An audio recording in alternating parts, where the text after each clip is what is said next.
Circular area, selected circular area से light बाहर आती है और हमसे वो पूछता है कि ये जो एरिया है जहां से लाइट बाहर आएगी बल्ब से चलकर, वो एरिया कितना है, how much this area is. और हमें गिवन क्या है,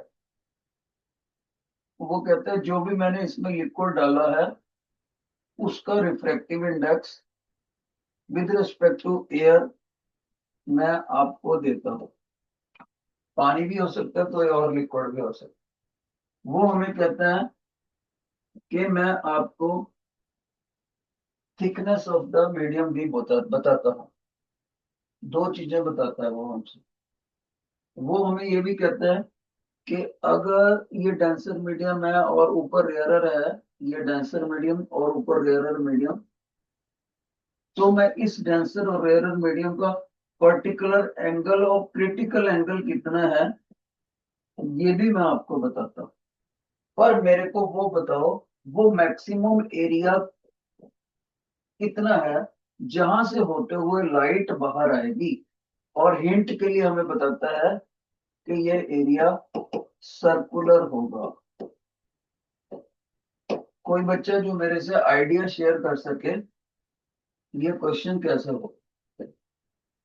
एक बार फिर से बता दूं, in a container there is source of light, red source of light, from where the light is coming naturally from denser medium to rarer, and it comes out from a particular maximum area circular in shape.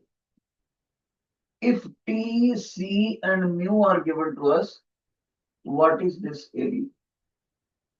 कोई बच्चा बता सके? What is this area of emission of light? Maximum area of emission of light. कोई भी बच्चा बेटे idea share करना है कैसे हो सकता है? हम्म, मेरे हिसाब से जो हमने लास्ट टाइम बेस बनाया था उससे आपके माइंड में आइडिया क्लिक करना चाहिए। और इसीलिए सर भी आपको थोड़ा बहुत मोटिवेट कर रहे हैं क्योंकि ये इतना मुश्किल नहीं है। उनको भी लगता है कि बच्चों को जवाब देना चाहिए इसका, मेरे को भी लगता है देना चाहिए।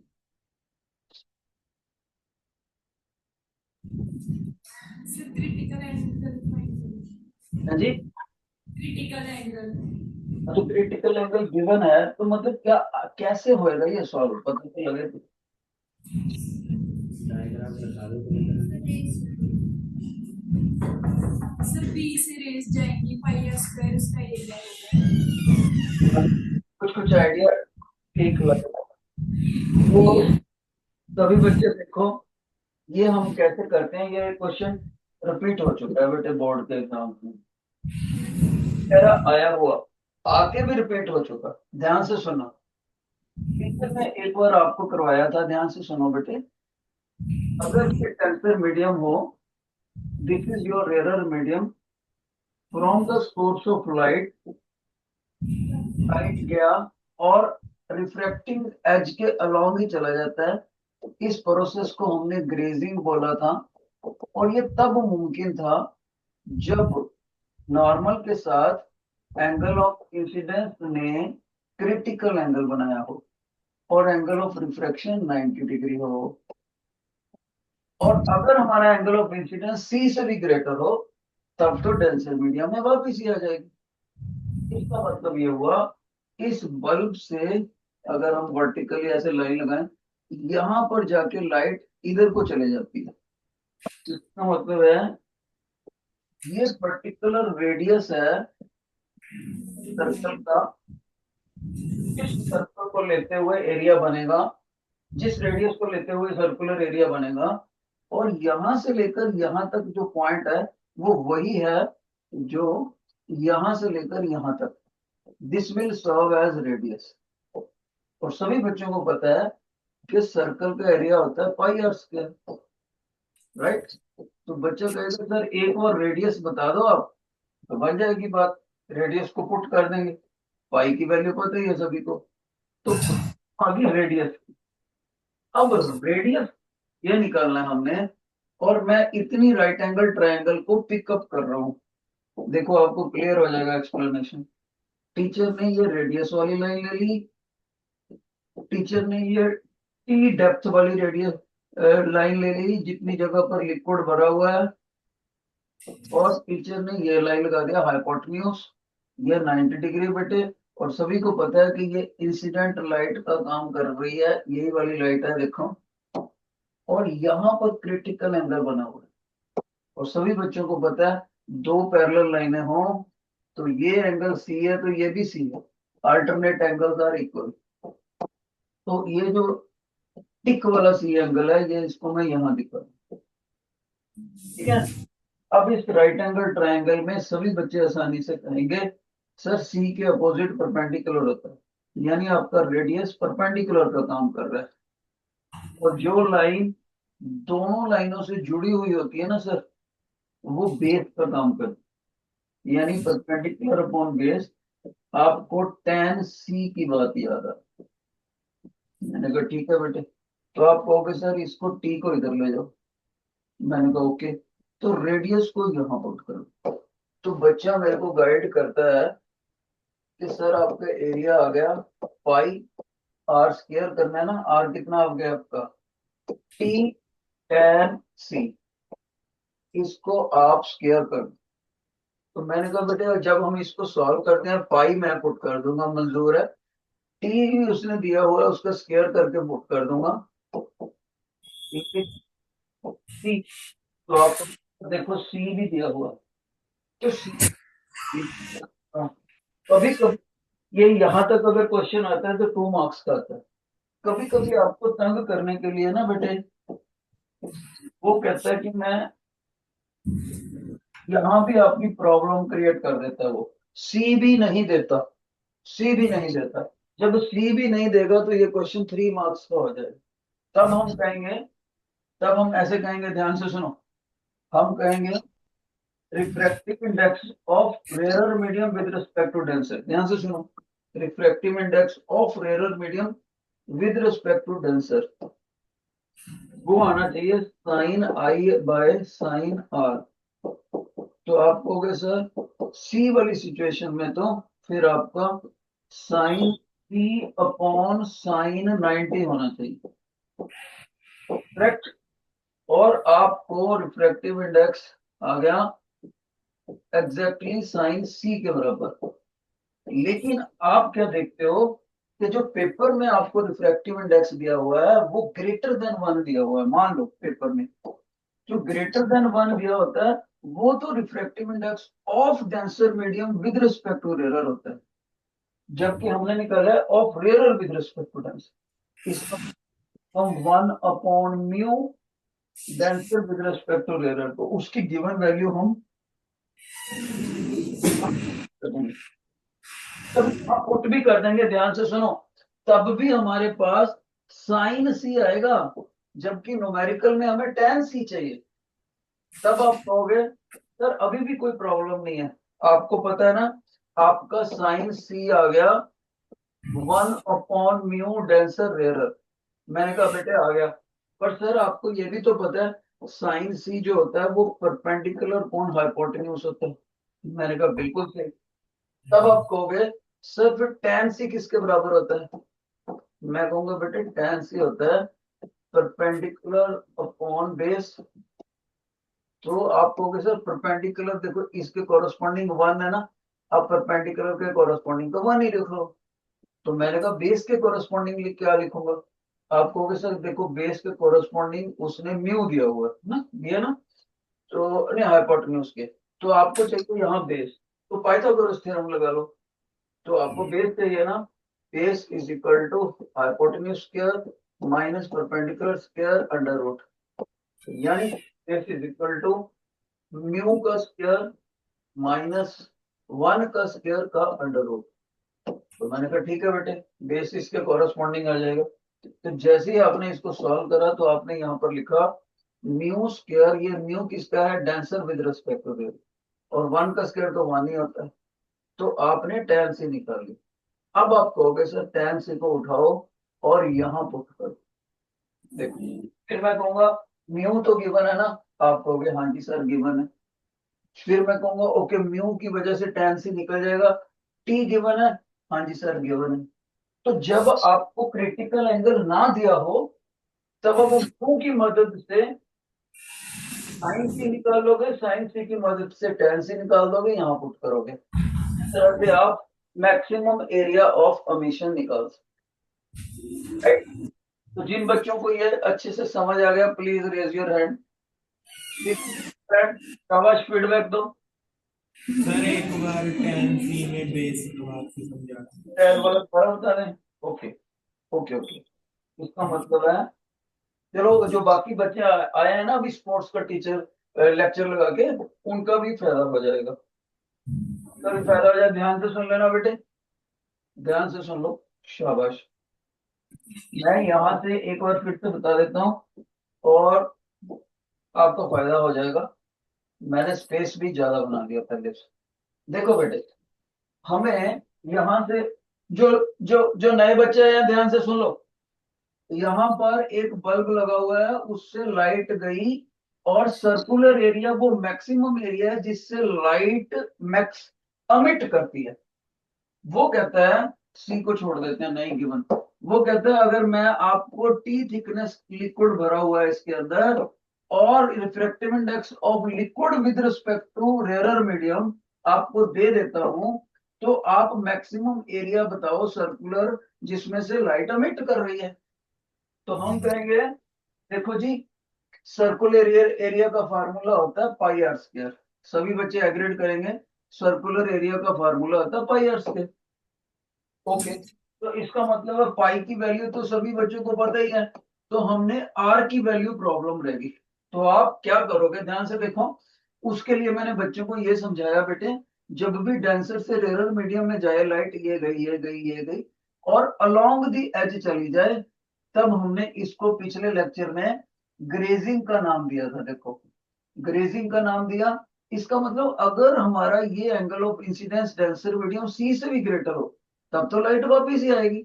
सी के बराबर आए तो अलोंग दी एज चले जाएगी। और अगर ये एंगल ऑफ इंसिडेंस सी से कम है, कम है यानी लाइट यहाँ टकराती है, यहाँ टकराती है, यहाँ टकराती है सोर्स से चल के, तभी वो बाहर आ पाएगी। इसका मतलब है ये इतना रेडियस सी, ये देखो सोर्स के अपोजिट वाले पॉइंट से लेकर जहां मैक्सिमम जा रहा है, इतना एक रेडियस बनेगा। इस रेडियस को लेके और इस पॉइंट को सेंटर लेके सर्कल जो बनेगा वो मैक्सिमम एरिया ऑफ मिशन होगा। जैसे मैंने दिखाया, सोर्स के बिल्कुल ऊपर वाला पॉइंट, और ये वाला पॉइंट अगर मैं इसको ए पॉइंट बोल दूं, और यही पॉइंट मैंने इधर दिखाया ए पॉइंट, ओ, और इस पॉइंट को ओ बोल देते हैं, सोर्स के बिल्कुल ऊपर। ओ से लेकर ए तक रेडियस लेते हुए सर्कल बन गया। अब हमें ये पाई आर स्क्वायर में ये रेडियस निकालना होगा, तभी पुट करना होगा। तो मैंने क्या करा, ये वाला एंगल तो सी मैंने दिखाया हुआ है आपको, देखो, है ना। पर साथ ही साथ मैंने बोला अगर दो पैरेलल लाइनें हो, दो पैरेलल लाइनें हो, उनको ट्रांसवर्सल कट कर रहा है ये हमारी लाइट के रूप में, तो अल्टरनेट एंगल्स आर इक्वल। तो ये भी सी, ये भी सी, इन दोनों सी को मैंने यहाँ भी दिखाया हुआ है, यहाँ भी दिखाया हुआ है। अब मैं इस राइट एंगल ट्रायंगल को, जिसके ऊपर मेरा मार्कर चल रहा है, ध्यान से देखो, इस राइट एंगल ट्रायंगल को मैंने यहाँ दिखा दिया, बट इट, और ये वाला पोर्शन रेडियस है, ये वही पॉइंट है ओ, और ये वही पॉइंट है ए। तो मेरे को रेडियस निकालना है, सी, ये एंगल है और ये टी है। 90 के अपोजिट वाली लाइन क्या होती है, ये वाली लाइन क्या होती है, हाइपोटेन्यूज। Got it. तो सभी बच्चों को आसानी से पता होगा Pythagoras theorem, hypotenuse square is equal to radius square plus base, perpendicular square plus base square. अब मैंने यहां से tan सी लगा लिया। tan सी क्या होता है बेटे, परपेंडिकुलर अपॉन बेस। परपेंडिकुलर हमेशा वो होता है जो हमारे कंसर्न एंगल के अपोजिट हो, तो सी के अपोजिट है आर, परपेंडिकुलर हो गया। बेस वो होता है जो 90 डिग्री और हमारे कंसर्न एंगल से टच करती हुई लाइन हो, ये टी हो गया बेस। तो टी इधर ले गया, टी इधर ले जाने से मेरा रेडियस कितना निकला, सभी बच्चे बोलेंगे sir small T into tan सी, ये आपका रेडियस हो गया। मैंने इस रेडियस को यहां से पिक करा, ए यहां पुट करा, जैसे पुट करा देखो पाई वैसे ही लगा दिया और ये रेडियस का स्क्वायर आ गया। अब बच्चा कहेगा सर पाई ठीक है, ये डेप्थ का भी टी का स्क्वायर आपने कर दिया, पर टेन सी का भी तो स्क्वायर करो। मैंने कहा ठीक है भाई, टेन सी का भी स्क्वायर कर दिया। अब उसके बाद बच्चा बोलेगा सर लेकिन आप तो कह रहे हो कि सी आपको गिवन ही नहीं है, आपको तो म्यू गिवन है। तो मैंने कहा ओके, म्यू म्यू का फायदा लेते हैं। इतना तो आपको मैंने ग्रेजिंग प्रोसेस में कराया था। ग्रेजिंग प्रोसेस में ये एंगल सी है तो ये 90 डिग्री है एंगल आर। तो यहाँ पर स्नेल लॉ लगाओ। बच्चा कहेगा सर साइन सी होएगा, साइन साइन, बच्चा कहेगा ऐसे दोबारा लगा दो, mu of rarer medium of rarer with respect to denser is equal to sine i upon sine r. तो बच्चा कहेगा सर स्नेल लॉ से साइन आई को तो आप सी लिख दो और म्यू आर आप 90 डिग्री पुट करो, साइन 91 होता है। तो ये सारा सॉल्व करके आ गया, refractive index of rarer with respect to denser is equal to sine C. पर जैसे ही मैंने पेपर में देखा, मेरे को जो म्यू दिया हुआ था वो उसने ग्रेटर देन वन दिया था, और ग्रेटर देन वन टीचर ने सिखाया हुआ है वो लिक्विड का refractive index with respect to rare दिया, उल्टा दिया हुआ है, यानी of denser with respect to rare दिया हुआ है। अब मेरे टीचर ने मेरे को प्रिंसिपल ऑफ रेसिप्रोसिटी भी सिखाया हुआ था। डेंसर का with respect to rare is equal to one upon rare का विद रिस्पेक्ट टू डेंसर। तो मैंने ये जो पोर्शन है, ये वाला पोर्शन, इसको उठाया, इसको उठाया और इसका mu rarer with respect to denser आया था साइन सी, और उसको मैंने लिख दिया वन अपॉन रिफ्रैक्टिव इंडेक्स, उल्टा कर दिया देखो, डेंसर का विद रिस्पेक्ट टू रेयरर, जो भी मेरे को ग्रेटर देन वन पुट करा था ये आ गया। इतनी चीज आ गई, म्यू की टर्म्स में साइन आ गया। लेकिन याद रहे अभी भी हमें टेन चाहिए, टेन चाहिए। तो क्या करूंगा, सभी बच्चों को पता है सर टेन सी जो होता है वो साइन सी अपॉन कॉस सी होता है। मैंने कहा बिल्कुल सही, तो साइन सी तो आप इतना ही पुट कर दो, वन अपॉन म्यू आंसर। मैंने कहा ठीक है बेटे, पर कॉस सी पुट कैसे करूं। सभी बोलेंगे सर आपको ट्रिग्नोमेट्री फॉर्मूला ये तो पता ही है ना, sine square theta plus cos square theta is equal to one होता है। मैंने कहा हाँ बेटे पता है, इसको उधर ले जाओ सर, उसके बाद अंडर रूट ले लेना। तो वेरी गुड, जैसे ही मैं उसको अंदर ले गया, अंडर रूट कॉस सी निकालना है मैंने, देखो तो वन माइनस साइन सी का स्क्वायर ये पड़ा, वन अपॉन म्यू डेंसर ये साइन सी, उसका स्क्वायर भी होएगा ये लो स्क्वायर, उधर जाके माइनस का हो गया। लेकिन मेरे को कॉस सी का स्क्वायर नहीं चाहिए, कॉस सी चाहिए, ये अंडर रूट लगा दिया। अब मेरे पास टेन सी आ गया, टेन सी को मैं आसानी से यहाँ पुट करूंगा, उसका स्क्वायर भी करूंगा, और मेरे पास मैक्सिमम एरिया ऑफ एमिशन आ जाएगा। मेरे पास इधर स्पेस कम है, तो अगर मैं इधर खाली जगह बना के उसको आंसर को लिखूं, तो आप उस आंसर को याद भी कर सकते हो जल्दी न्यूमेरिकल सॉल्व करने में। जैसे मैं उसको पुट करूंगा बेटे, आप देखो ये म्यू यहाँ आ जाएगा, यहाँ आ गया, ये सारा कुछ सॉल्व करके मेरा जो मैक्सिमम एरिया ऑफ फॉर्मेशन होगा, let me change the colour, वो मेरा आएगा एरिया इक्वल टू पाई ऐसे रहेगा। और ये देखो बेटे मैं इसको सॉल्व करने लगा हूं, ये कितना आ जाएगा, वन अपॉन म्यू, और ये कितना आएगा, mu square minus one upon mu. Upon mu का स्क्वायर क्यों नहीं करा टीचर ने, अंडर रूट है ना एलसीएम वाला। तो ये म्यू कट गई, और याद रहे इस टेन सी का स्क्वायर करना है अभी, तो ये स्क्वायर करना, तो ये म्यू कट गया और नीचे वाले म्यू का अंडर रूट कट जाएगा। तो एरिया ऑफ फॉर्मेशन हो गया pi T square divided by mu square minus one. देखो एक बार, देखो सारा क्वेश्चन देखो, अगर कोई बच्चा अपने आप को चेक करना चाहता है कि यार मेरे को लगता भी है समझ आ गया, नहीं ऐसा भी लगता नहीं समझ आ गया, तो पार्ट्स में देखो, पार्ट्स में देखो। सबसे पहले क्या आपको क्वेश्चन समझ आया इतना, ये क्वेश्चन समझ आया मेरे बच्चों को? ए इतना, बस इतना क्वेश्चन ही देखना है, एक ब्राउन लाइन के अंदर अंदर। दूसरे नंबर पर बच्चे को समझना चाहिए कि सर ने जो उधर से उठा के ये साइड पे ये फिगर बनाए हैं, क्या मेरे को ये समझ आए हैं दोनों फिगर? तो ये व्हाइट बाउंड्री के अंदर अंदर देखो, अगर ये भी यस हो गया, तीसरे नंबर पे बच्चे को समझना चाहिए, क्या मेरे को पाइथागोरस थ्योरम और tan c, ये छोटे छोटे पॉइंट पता लग गए? क्या मेरे को इस फॉर्मूले में शक तो नहीं है? नहीं, कोई शक नहीं। चौथे नंबर पे बच्चे को सोचना चाहिए कि सर ने tan c का फार्मूला लगा के वहां से रेडियस निकाल के सर्कल के फार्मूले में पुट कर दिया एरिया के, और यहां से मैं यहां तक आ गया, यानी इस लाइन से ऊपर ऊपर उसको समझ आना चाहिए।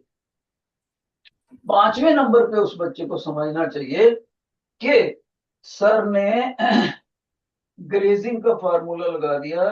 ग्रेजिंग में क्या था? ग्रेजिंग के फार्मूले में के स्नेल्स लॉ से लगाया, sine i upon sine r, sine 91 होता है, ये कर के सर यहाँ आ गए mu of rarer with respect to denser. लेकिन जब सर यहाँ पर म्यू ऑफ रेयरर पुट करने लगे, तो सर ने देखा कि ये तो ग्रेटर देन 1 दिया हुआ है, इसका मतलब mu of denser with respect to rarer दिया हुआ है। तो टीचर ने प्रिंसिपल ऑफ रेसिप्रोसिटी लगा के इस म्यू को रिवर्स करके लिख दिया। यहाँ क्या रेयरर डेंसर, यहाँ क्या डेंसर है, तो साइन सी आ गया। फिर सर ने साइन सी, सर को तो साइन सी चाहिए ही नहीं क्वेश्चन में, tan सी चाहिए, तो सर ने साइन tan सी का फार्मूला साइन सी अपॉन कॉन सी लगाया, और साइन सी की वैल्यू यहां से उठा के ये रख दी, ये देखो सारी लग दी, वही रख दी सारी कर दी।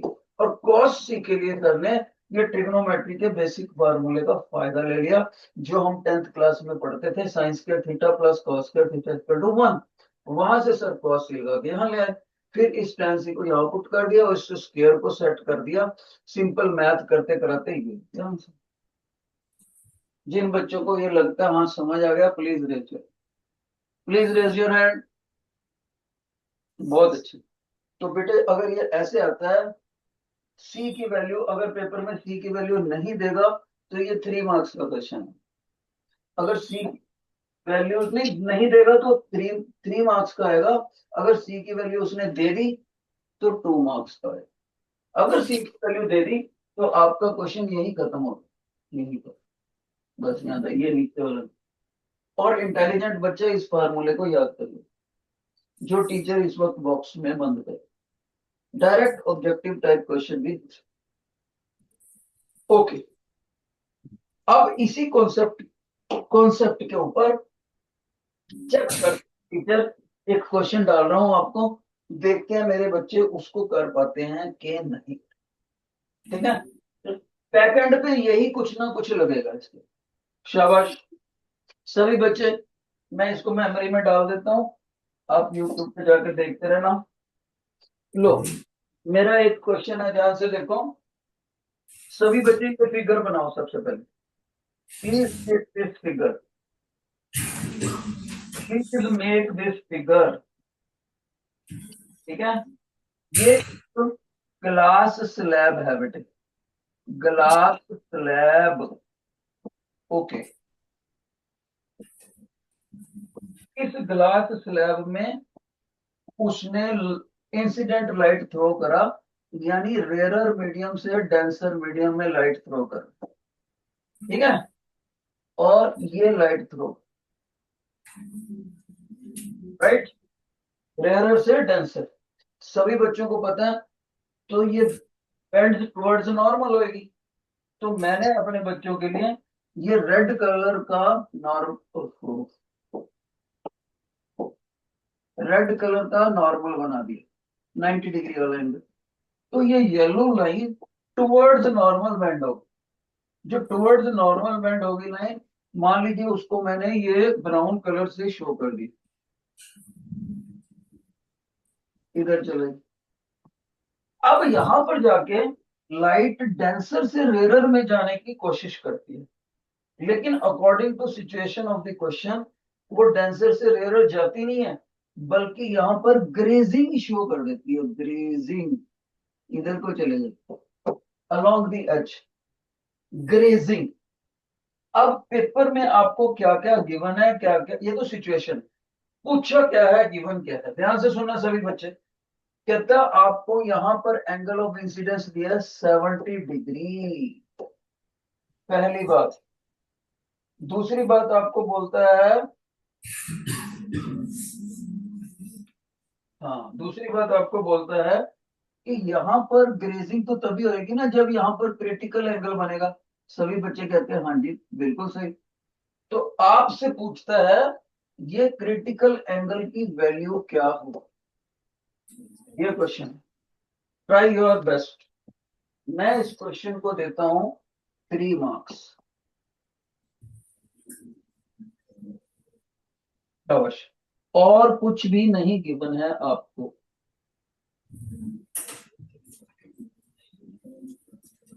और कुछ भी नहीं गिवन।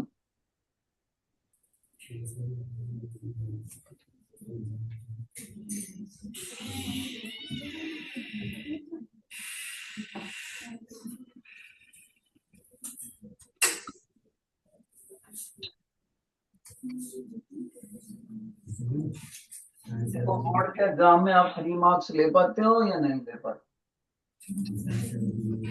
डबल रिफ्रैक्शन हुई है यहाँ पर। पहली रिफ्रैक्शन हुई है रेयरर से डेंसर मीडियम में आते हुए, और दूसरी डेंसर से रेयरर में जाने लगी थी, लेकिन ग्रेजिंग होगी यहाँ पर, ग्रेजिंग।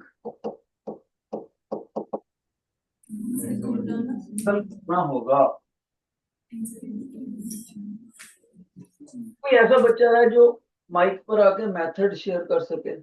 कैलकुलेशन को छोड़ो, सिर्फ मेथड ही करो, करो शेयर। नॉन मेडिकल में कोई बच्चे बैठे? मेडिकल में कोई बच्चा?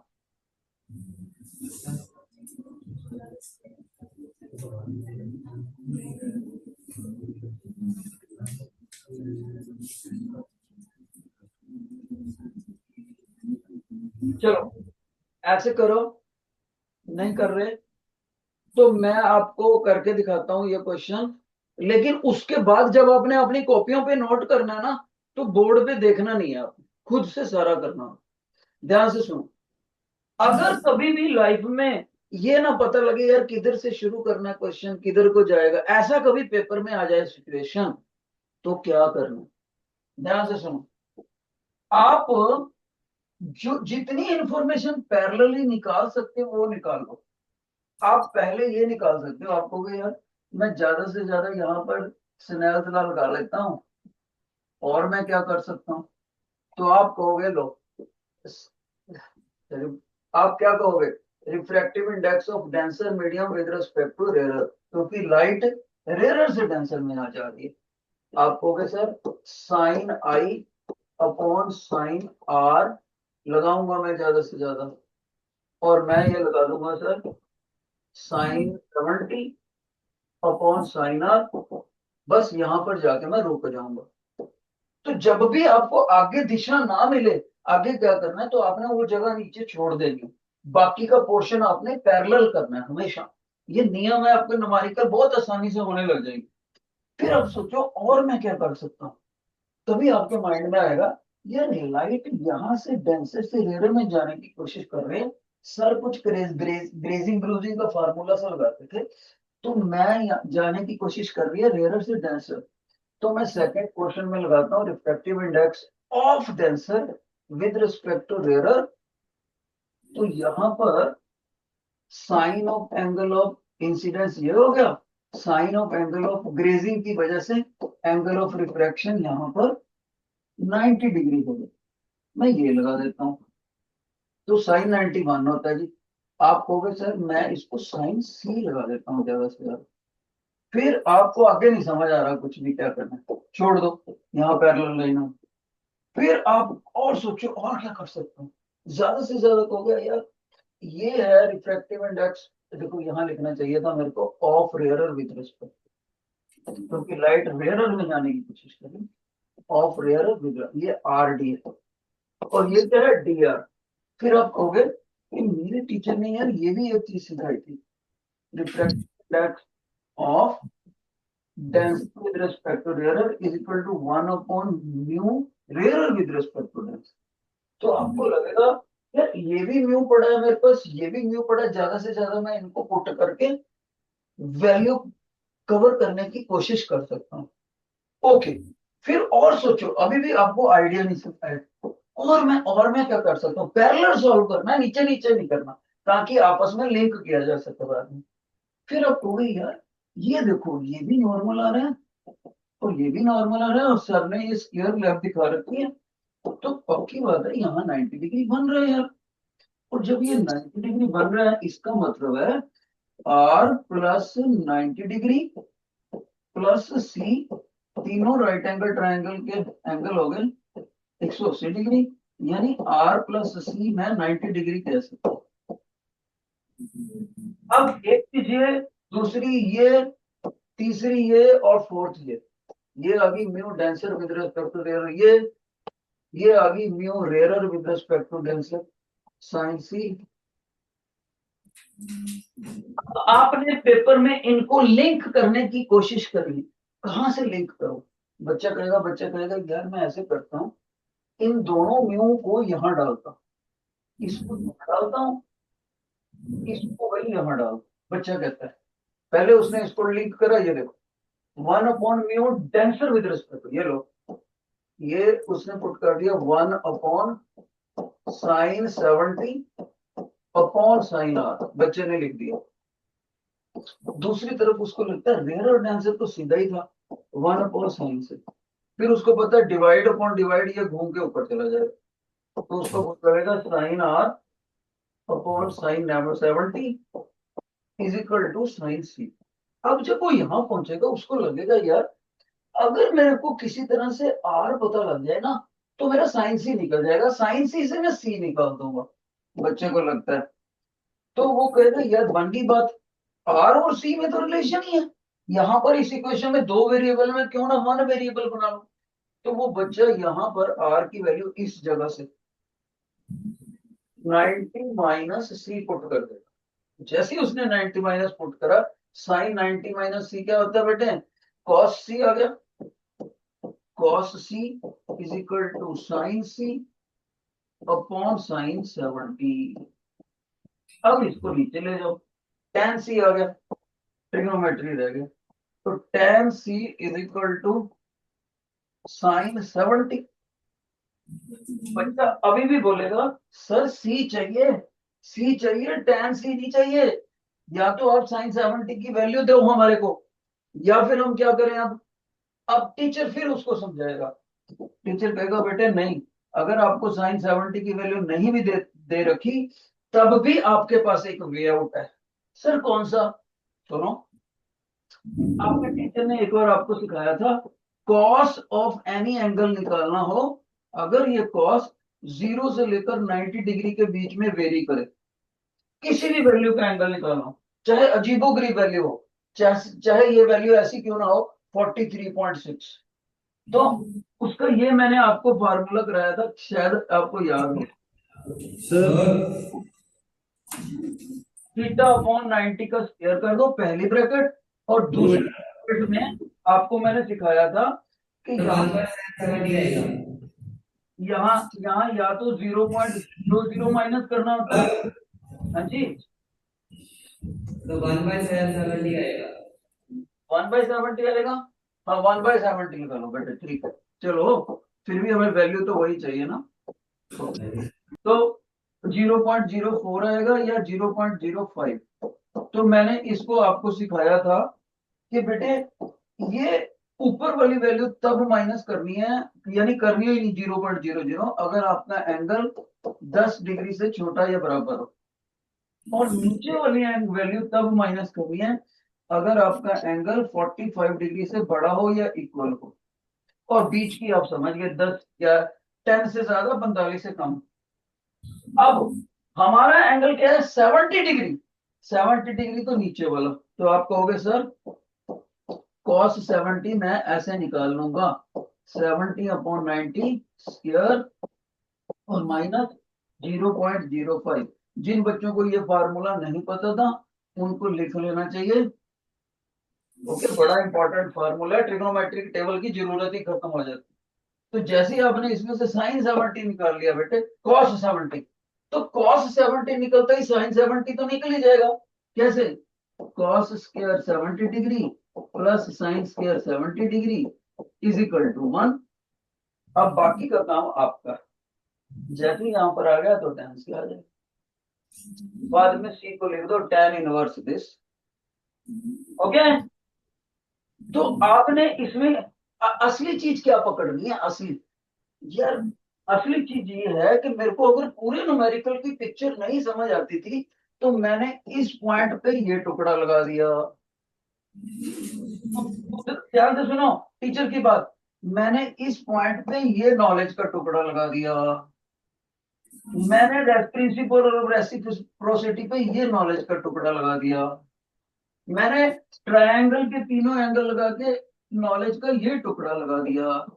फिर उन चारों टुकड़ों को पैरेलली सॉल्व करके आपस में लिंक करने की कोशिश करी और टीचर के द्वारा बताया गया ये ट्रिग्नोमेट्री का यूजफुल फार्मूला जो तीनों सब्जेक्टों में काम आएगा, ये मैं अभी याद कर लेता हूँ। बच्चों को ये अच्छा लगा, समझ आ गया? Please raise your right hand. बेटे देखो, इसमें भी शर्म करते हो ना, जिस बच्चे को समझ आ गया और वो हाथ ना खड़ा करे उसको माँ बाप की कसम है। हमने एक फीडबैक लेनी होती है, उसमें भी सुस्ती करते हो। कसम है आपको आज के बाद। चलो डाउन। तो ये भी आपको समझ आ गया बेटे। कोई भी पॉइंट इसमें खास वाला नोट कर लो, ये वाला तो जरूर नोट कर लो बच्चे, मेरे कहने पर डबल स्टार अभी नोट कर लो।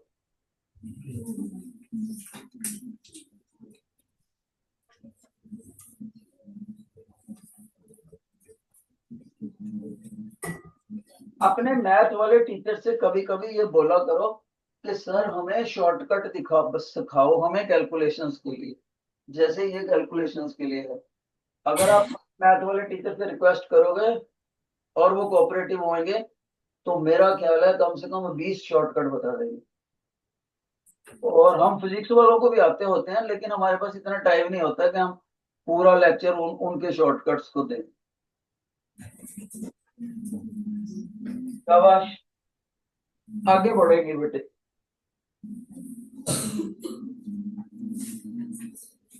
एक क्वेश्चन और मैं आपको डालने लगा हूं, इसको मेमोरी में डालते हैं, आप यूट्यूब पे बाद में इसको बार बार देखना, ठीक है?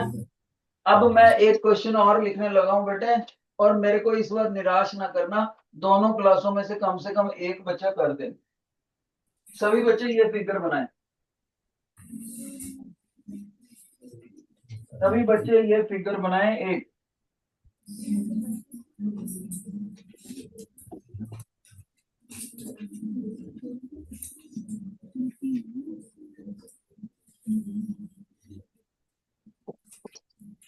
तो अब इस फिगर में मैं आपको क्या क्या दे रहा हूं?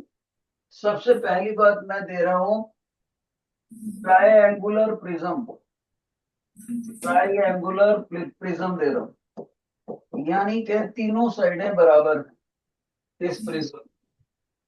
दूसरी बात मैं आपको ये बता रहा हूं,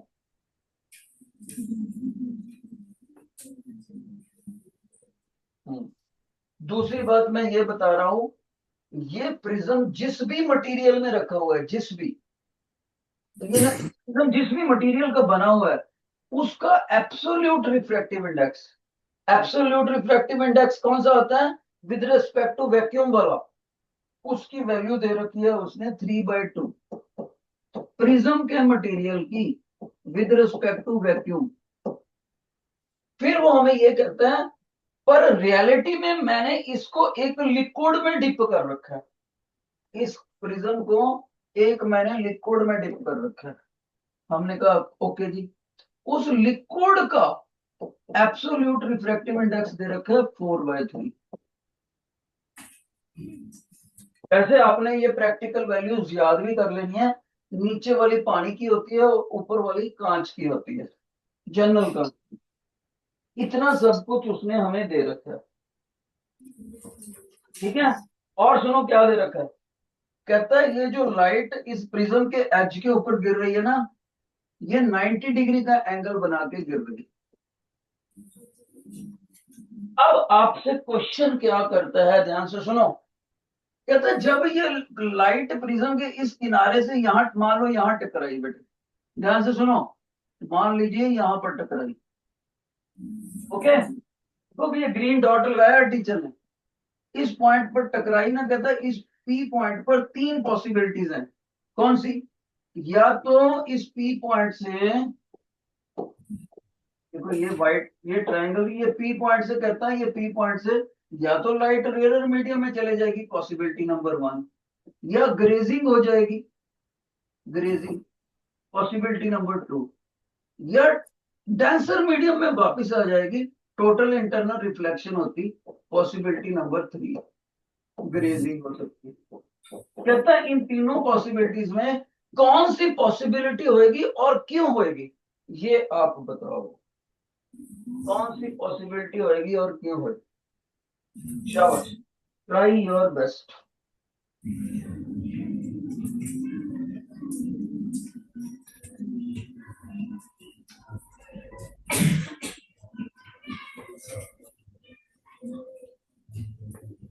एनीबॉडी? और कुछ तो नहीं गिवन इसमें? नहीं, और कुछ नहीं।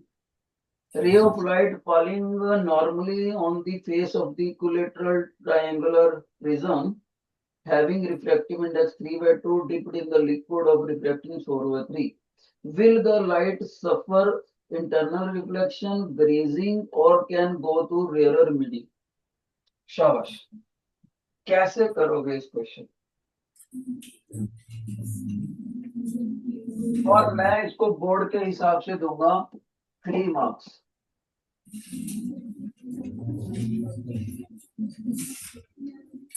शाबाश।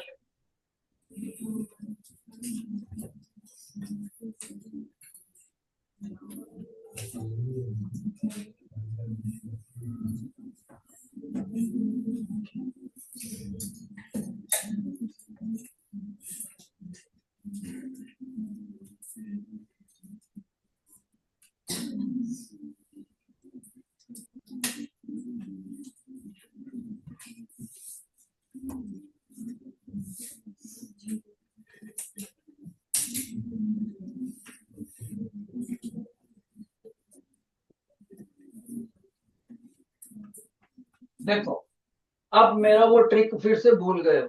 अगर पूरा स्कीम समझ ना आए न्यूमेरिकलों की, तो जितनी समझ आए उसको टुकड़ों में पैरेलली सॉल्व करो, टुकड़ों में पैरेलली सॉल्व करो बेटे, शाबाश।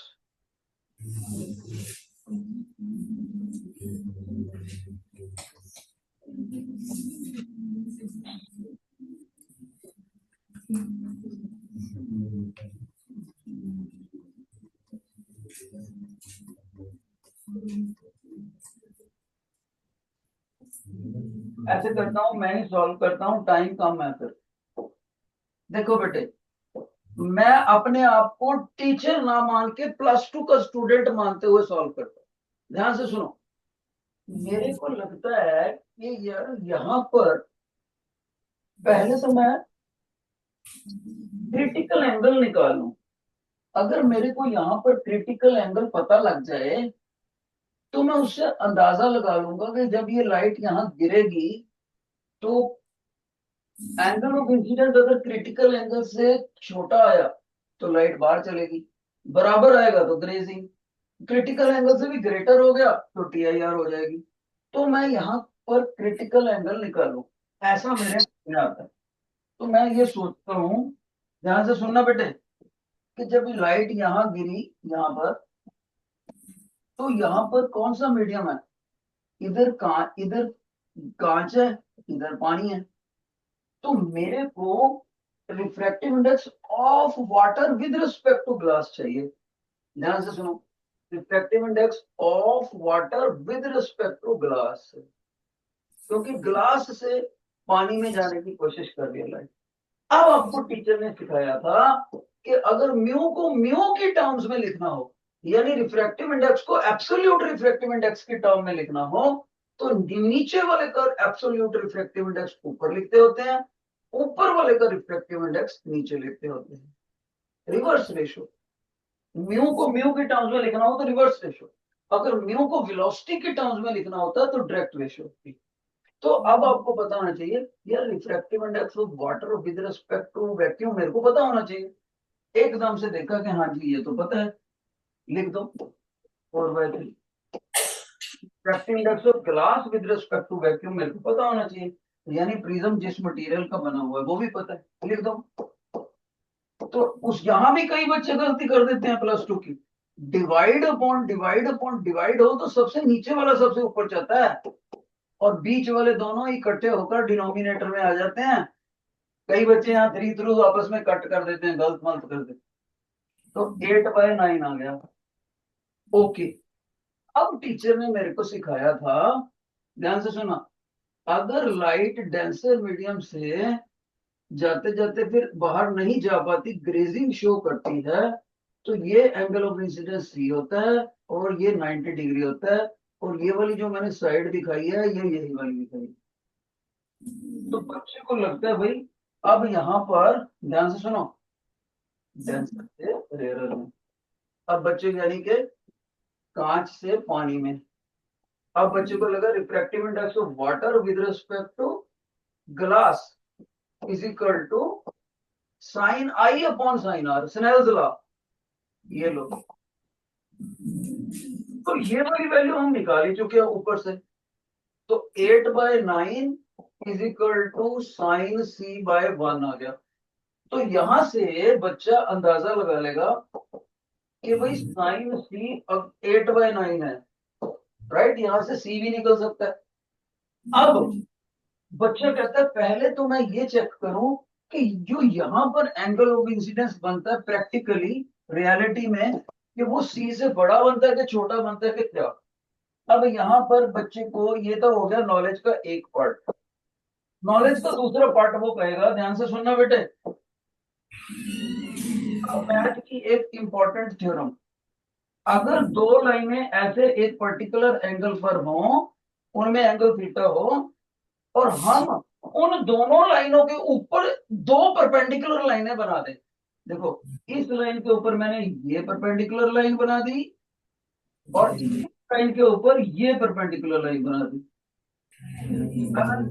बेटा जो यहाँ पर इन दो एंगलों लाइनों में एंगल होता है वही परपेंडिकुलर लाइन में एंगल होता है। Angle between two lines is equal to angle between the perpendicular lines drawn on those two lines. अब आ जाओ, इधर आ जाओ, ये देखो बेटे, ये लाइन के ऊपर 90 डिग्री से एंगल गिर रहे हैं, तो सभी बच्चों को पता है, ध्यान से सुनो, 90 डिग्री से रे ऑफ लाइट कभी भी रिफ्रैक्शन शो ही नहीं करती, सीधी निकल जाती है, ये मैंने आपको सिखाया था। तो ये लाइन इसके ऊपर परपेंडिकुलर होगी। ओके, दूसरी बात, अब यहां पर जो एंगल ऑफ इंसिडेंस शो करना, वहां पर हमने नॉर्मल ड्रा करना है। नॉर्मल ड्रा करना होता है कि नहीं करना होता है? तो ये वाला जो एज है ना व्हाइट वाला, उसके ऊपर ये वाली नॉर्मल लाइन होगी। गौर से देखना, अब ए व्हाइट वाली लाइन 1 और ग्रीन वाली लाइन 1 आपस में 90 डिग्री शो कर रहे हैं। हाँ जी सर कर रहे हैं। दूसरी बात देखो, ब्राउन वाली लाइन 2, ये येलो वाली, और ये व्हाइट वाली लाइन 2, क्या आपस में ये दोनों परपेंडिकुलर हैं? सर हाँ जी हैं। क्या दोनों व्हाइट लाइनों में ये वाला एंगल 60 डिग्री है? हाँ जी सर, इक्विलेटरल ट्रायंगल दे रखे हैं 60 है। तो यहाँ पर भी हमारा एंगल कितना हो गया इंसिडेंस का? 60 degree. Angle between the lines is equal to angle between perpendiculars. इसका मतलब एंगल ऑफ इंसिडेंस 60 डिग्री है। और अगर मैं यहां से मैं सी निकाल लूं, C is equal to sine inverse 8/9, अगर मेरा एंगल ऑफ इंसिडेंस 60 डिग्री मान लीजिए सी से छोटा आ गया, तो लाइट रेयर मीडियम में बाहर निकल जाएगी। अगर ये एंगल ऑफ इंसिडेंस मेरा 60 डिग्री मान लीजिए सी के बराबर हो गया, तो ग्रेजिंग हो जाएगी। और अगर मेरा एंगल ऑफ इंसिडेंस सी से भी ग्रेटर हो गया, है तो एंगल ऑफ इंसिडेंस 60 डिग्री मान लीजिए सी से ग्रेटर हो गया तो मेरा TIR हो जाएगा। लेकिन बच्चा कहेगा सर मैं 60 डिग्री और सी को तो तब कंपेयर करूंगा जब मेरे को आप सी की कंक्रीट वैल्यू दे दोगे। आप तो साइन सी की वैल्यू दे रहे हो, मेरे को तो सी की वैल्यू चाहिए। जब सी की वैल्यू आएगी तब मैं कंपेयर करूंगा। अब इसके दो तरीके। इसका पहला तरीका तो ये है कि पेपर में आपको वो साइन इनवर्स 8/9 की वैल्यू अलग से लिख के देगा, जो कि रेयर पॉसिबिलिटी है ऐसा देगा। दूसरा तरीका देखो, 8/9 बेटे इसको डेसिमल में कन्वर्ट करो, कितना हो जाएगा? ध्यान से देखो, 0.8 ऐसे आ गया। अब आपको याद है ट्रिग्नोमेट्री में अगर एंगल बढ़ता है तो साइन थीटा बढ़ता है कि नहीं बढ़ता? तो आपको पता होना चाहिए साइन 30 डिग्री पर हाफ होता है यानी 0.5, साइन 45 डिग्री पर 1/√2 होता है 0.7, साइन 60 डिग्री पर √3/2 होता है साइन 60 डिग्री पर। यस और नो? √3/2 0.1732/2 0.86 आ गया। चलो 60 डिग्री पर 0.86। अब ध्यान से देखो, आपका आंसर आ रहा है, अगर 60 डिग्री होता साइन तो 0.86 होता। आपको कितना है? 0.88। तो क्या हो गया? 60 डिग्री से क्या हो गया? बड़ा हो गया आपका एंगल ऑफ इंसिडेंस, क्योंकि साइन थीटा में एंगल बढ़ने से साइन थीटा बढ़ता है। अगर 60 डिग्री होता तो √3/2 के मुताबिक 0.866 होता 60 डिग्री पर आपका तो 0.866 से बड़ा है। यस या नो? क्रिटिकल एंगल आपका 60 डिग्री से बड़ा है, पर आपका एंगल ऑफ इंसिडेंस 60 डिग्री से छोटा आया। 60 डिग्री से छोटा आया, क्या मतलब हुआ? इसका मतलब ना तो TIR होएगी क्योंकि ये तो 60 से बड़ी होती है, ग्रेजिंग भी नहीं होएगी जब 60 डिग्री के ऊपर होती है, तो आपका तो फिर बाहर निकल जाएगा। आया समझ या नहीं? जिन बच्चों को ये क्वेश्चन समझ आ गया प्लीज रेज योर हैंड।